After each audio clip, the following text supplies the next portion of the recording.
జగిత్యాల రాజకీయాల్లో కీలక పరిణామం చోటు చేసుకుంది. కాంగ్రెస్కి గట్టి బలమైన సీనియర్ నేత జీవన్ రెడ్డి ఇప్పుడు ఆ పార్టీకి గుడ్ బై చెప్పి బీఆర్ఎస్ వైపు అడుగులు వేస్తున్నారు. దాదాపు 40 ఏళ్లుగా కాంగ్రెస్ తో ఉన్న అనుబంధానికి ముగింపు పలుకుతూ కొత్త రాజకీయ నిర్ణయం తీసుకోవడం రాష్ట్ర రాజకీయ వర్గాల్లో చర్చనీయాంశంగా మారింది. పార్టీ లోపల విభేదాల లేక మారుతున్న రాజకీయ సమీకరణాల ప్రభావమా? ఏ కారణమైనా జీవన్ రెడ్డి తీసుకున్న ఈ నిర్ణయం మాత్రం పెద్ద మార్పుకు సంకేతంగా కనిపిస్తుంది.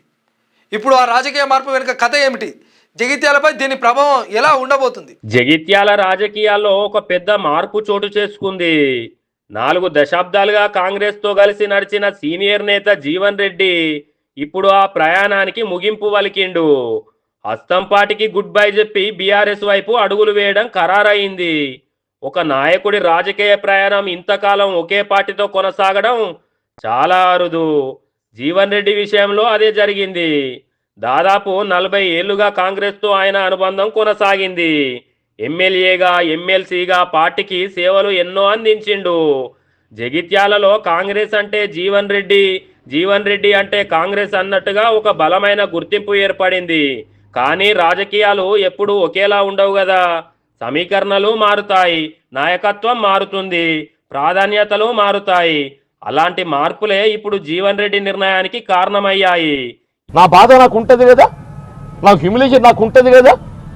నాకు హ్యూమిలేషన్ తీర్చలేనప్పుడు ఏదైతుందో నేను natural I take some decision. నా గౌరవం లభించినప్పుడు ఏదైతుందో I must take some decision. దాని ప్రభావం ఏ మేరకు ఉంటుంది అనేది time will decide, time will show.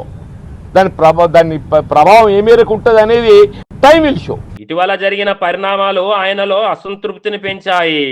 BRS నుంచి గెలిచిన డాక్టర్ సంజయ్ కుమార్ కాంగ్రెస్ లో చేరడం జగిత్యాలలో రాజకీయ సమీకరణాలను పూర్తిగా మార్చేసిందట. ఇద్దరి మధ్య వర్గ విభేదాలు మొదలై క్రమంగా పెరిగినాయట. మున్సిపల్ ఎన్నికల సమయంలో ఈ విభేదాలు పీక్కి చేరినాయి. టికెట్లు తమ వర్గానికి ఇవ్వలేదని భావించిన జీవన్ రెడ్డి తన అనుచరులను ఇండిపెండెంట్లుగా పోటీ చేయించిండట.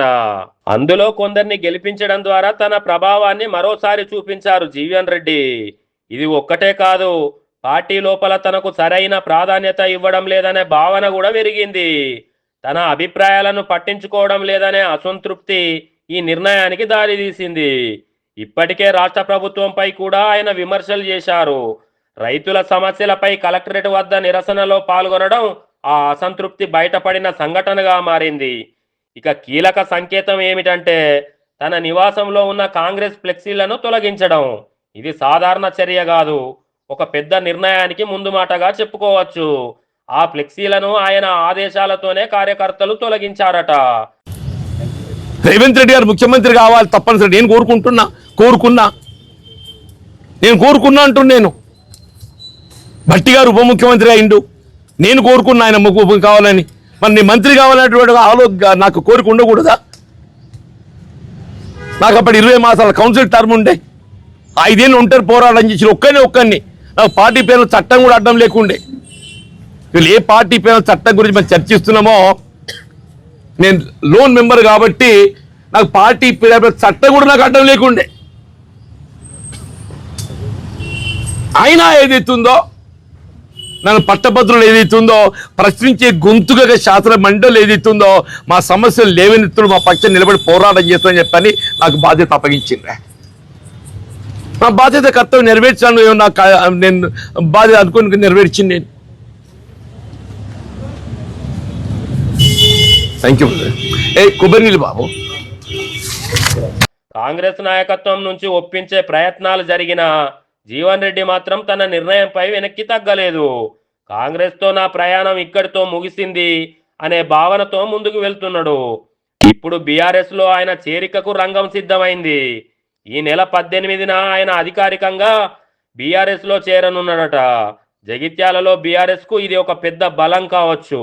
ఇక కాంగ్రెస్ విషయానికి వస్తే ఇంతకాలం పార్టీకి అండగా నిలిచిన ఒక సీనియర్ నేతను కోల్పోవడం అక్కడి రాజకీయాలపై ప్రభావం చూపే అవకాశం ఉంది.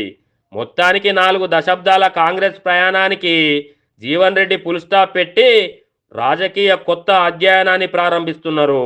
జగిత్యాల రాజకీయాల్లో ఈ మార్పు ఇకపై ఎలా ప్రభావం చూపుతుందో చూడాల్సిందే. అధికారులు మీ సమస్యలను పట్టించుకోవట్లేదా? నెలల తరబడి మిమ్మల్ని ఇబ్బంది పెడుతున్నారా?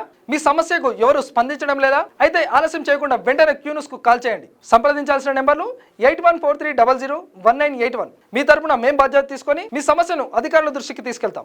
పబ్లిక్ వాయిస్, సామాన్యుడి ప్రశ్నాస్త్రం, ప్రతి గురువారం ఉదయం 11 గంటలకు మీ క్యూన్యూస్ లో.